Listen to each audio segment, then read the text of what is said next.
야구야구 김영준입니다. 제가 중학교에 다닐 때 중학생들 사이에서 엄청나게 유행한 책이 있습니다. 어떤 일본인 작가가 쓴 1999년 8월 18일 지구 최후의 날 노스트라다무스의 대예언이라는 책이었는데요. 그 책에는 노스트라다무스가 한 예언이 대부분 맞았다는 거, 틀린 거라고는 히틀러의 이름을 히스터라고 한 거, 그리고 1999년 공포의 대왕이 내려와 지구가 멸망한다는 내용이 쓰여져 있었는데요. 그 책을 읽고 나서 밤에 잠을 자지 못했던 기억이 있습니다. 하지만 1999년 8월 18일에도 그 이후 다시 지목된 다른 날짜에도 지구가 멸망한다는 예언은 이루어지지 않았습니다. 그럼 저도 한번 황당한 예언을 해보겠습니다. 2022년 1월 메이저리그는 멸망한다. 제가 2022년을 지목한 이유가 있습니다. 2022년 1월은 베리 본즈와 로저 클레멘스의 10번째, 그리고 알렉스 로드리게스와 데이비드 오티스의 첫 번째 명예전당 투표 결과가 발표되기 때문입니다. 베리 본즈는 역대 2위에도 오를 수 있는 타자입니다. 본즈가 기록한 162.8의 통산 승리 기여도는 182.4를 기록한 베이브 루스에 이어 역대 2위에 해당됩니다. 400홈런 400도루 선수도 없는 상황에서 혼자 700홈런 500도루를 기록했고 7번의 리그 MVP는 공동 2위 선수들보다 4번이 더 많은 기록입니다. 막판 구단주들의 담합에 따른 강제 은퇴가 아니었다면 3000안타와 2000타점도 당연히 가능했을 겁니다. 성적으로 따지면 만장일치가 당연합니다. 로저 클레멘스는 라이브 볼 시대 최고의 투수라 할 수 있습니다. 사이영은 데드볼 시대 투수고 역대 1위 투수인 월터 존스는 21년 중 14년을 데드볼 시대에 뛰었습니다. 클레멘스는 승리 기여도 139.2를 기록함으로써 106.6인 그렉 매덕스와 101.1인 랜디 존슨을 큰 차이로 따돌렸고 사이영상 수상 횟수 역시 역대 가장 많은 7번이었습니다. 그리고 본즈와 달리 기자들의 사랑을 받는 선수였죠. 성적으로 따지면 클레멘스 역시 만장일치가 당연합니다. 하지만 베리 본즈와 로저 클레멘스는 명백한 약쟁이이기도 합니다. 금지 약물에 대한 처벌 규정이 시작된 게 2004년일 뿐이지 본즈가 사용한 아나볼릭 스테로이드는 2004년 이전에도 금지 약물이었습니다.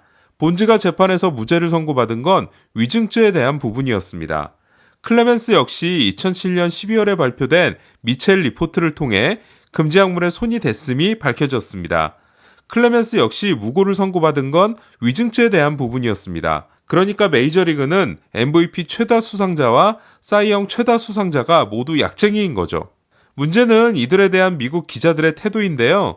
2013년 같은 해 명예전당 투표에 나선 이 둘은 신기할 정도로 똑같은 득표율의 변화폭을 보이고 있습니다. 이는 본즈와 클레멘스에 대한 기자들의 입장이 같다는 걸 의미합니다. 제가 걱정하는 부분은 두 선수의 득표율이 신기할 정도로 판박이이다 보니 샤이 본즈와 샤이 클레멘스, 더 정확히 말하자면 9번째 또는 10번째 투표에서 표를 던지기 위해 대기 중인 기자가 생각보다 많을 수도 있다는 의심입니다. 명예전당은 10번 안에 득표율 75%를 넘겨야 갈 수 있는데요. 두 선수 모두 10번째 투표에서 75%를 넘길 것 같다는 느낌이 쎄하게 듭니다. 문제는 2020년 1월 투표에는 2명의 약쟁이가 추가된다는 겁니다. 바로 알렉스 로드리게스와 데이비드 오티스입니다. 제가 본즈와 클레멘스보다 더 절대로 명예전당에 올라서는 안 된다고 생각하는 선수는 알렉스 로드리게스입니다. 로드리게스가 기록한 통산 승리 기여도 117.8은 테드 윌리엄스에 이어 야수 역대 12위에 해당됩니다. 하지만 에이로드는 역대 약쟁이 중에서도 가장 비열했던 선수라고 할 수 있습니다. 에이로드는 2009년 첫 번째 약물 파동 때 ESPN 대기자인 피터 게몬스 앞에서 했던 고백에서 텍사스와 10년 2억 5,200만 달러 계약을 한 후 성적에 대한 부담감 때문에 텍사스에서 뛴 2001, 2002, 2003년 3년 동안만 썼다고 고백한 바 있습니다. 하지만 2013년 바이오 제네시스 스캔들에 또 이름을 올리게 됨으로써 결국 불명예 은퇴를 하게 되는데요. 이를 통해 2009년 스포츠 일러스트레이티드의 취재에서 주장한 부분, 그러니까 에이로드가 약물을 사용한 시점은 고등학교 때부터라는 것이 상당히 설득력을 얻게 됐습니다.